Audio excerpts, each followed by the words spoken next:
अमृत का मतलब होता है अमर होना। हम भी ये चाहते हैं कि हमारा भी कहीं नाम आए, इसलिए हमें अमृतत्व चाहिए। और आज से लगभग 2400 वर्ष पूर्व एक भारत देश में इस भारतीय परंपरागत संस्कृति में एक युग पुरुष का जन्म हुआ था। और इस धरती के पास इतनी बेटी नहीं थी कि उनकी उज्जवल कीर्ति को मैला कर सके, और उस समय के पास उतनी विस्मरणीय शक्ति नहीं थी कि उनका नाम हमारे दिलो दिमाग से भुला सके। वो थे आचार्य चाणक्य। कौन थे आचार्य चाणक्य? आचार्य चाणक्य भारतीय युग भूमि में प्राकृतिक संस्कृति परंपरागत संस्कृति में जन्म लिया था और अपनी विद्या के प्रताप से, अपने ज्ञान के प्रताप से उन्होंने बहुत सारे साम्राज्य तथा सम्राटों का निर्माण किया था।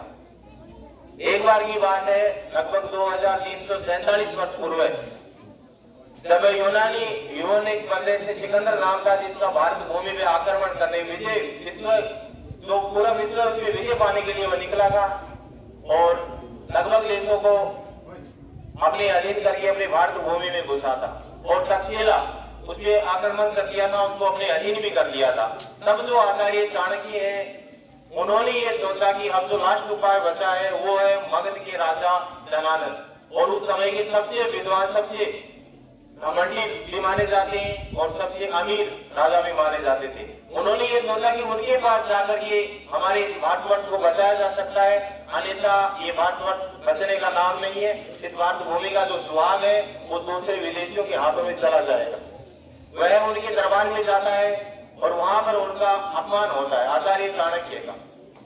जो राजा है वहां का धनानंद, वो राजा अपने भोग विलास में लीन रहता है और आचार्य चाणक्य को देखकर ये कहता है कि तुम्हारी ऐसी हिम्मत कैसे होगी जो मेरे राज दरबार में आ गए, मेरे इस विलास में विघ्न डालने की आवश्यकता क्या थी?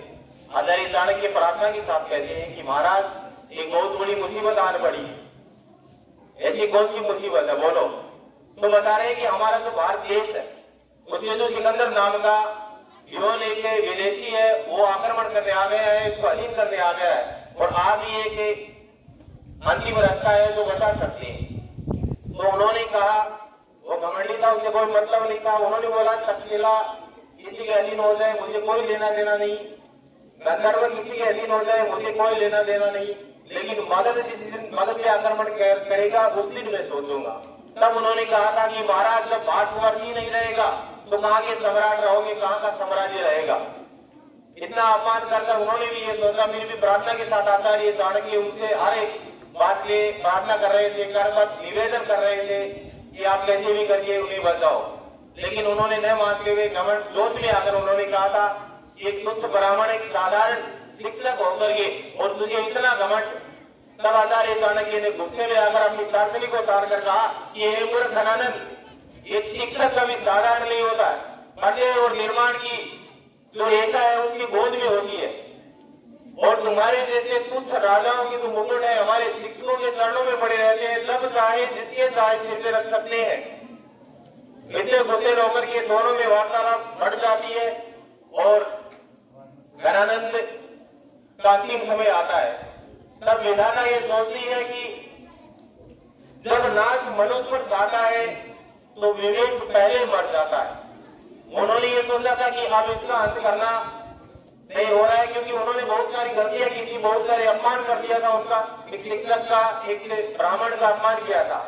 तब उन्होंने ये कहा था कि जब नाश मनुष्य पर जाता है पहले विवेक मर जाता है। और वह इतना अमीर धनानंद अपने अंतिम समय के लिए 4 सांसें भी वो किसी से खरीद नहीं सका। अंत में उसका अंत समय आ ही जाता है, उनका विनाश कर ही देता है। तो उन्होंने ये कहा था कि शिक्षक का महत्व बहुत बड़ा होता है, विनाश और बदले उन्हीं के पास होती है। जब चाहे वो विनाश भी कर सकता है और जब चाहे बदले अर्थात निर्माण भी कर सकता है। तो इन्हीं के माध्यम से सभी तीर्थ जो है वो बताए गए गुरुओं के चरणों में।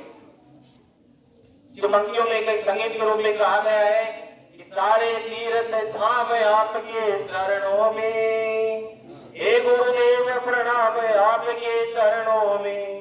धन्यवाद सभी दोस्तों, सभी मेरे मित्र आदरणीय अध्यापक हार्दिक शुभकामनाएं।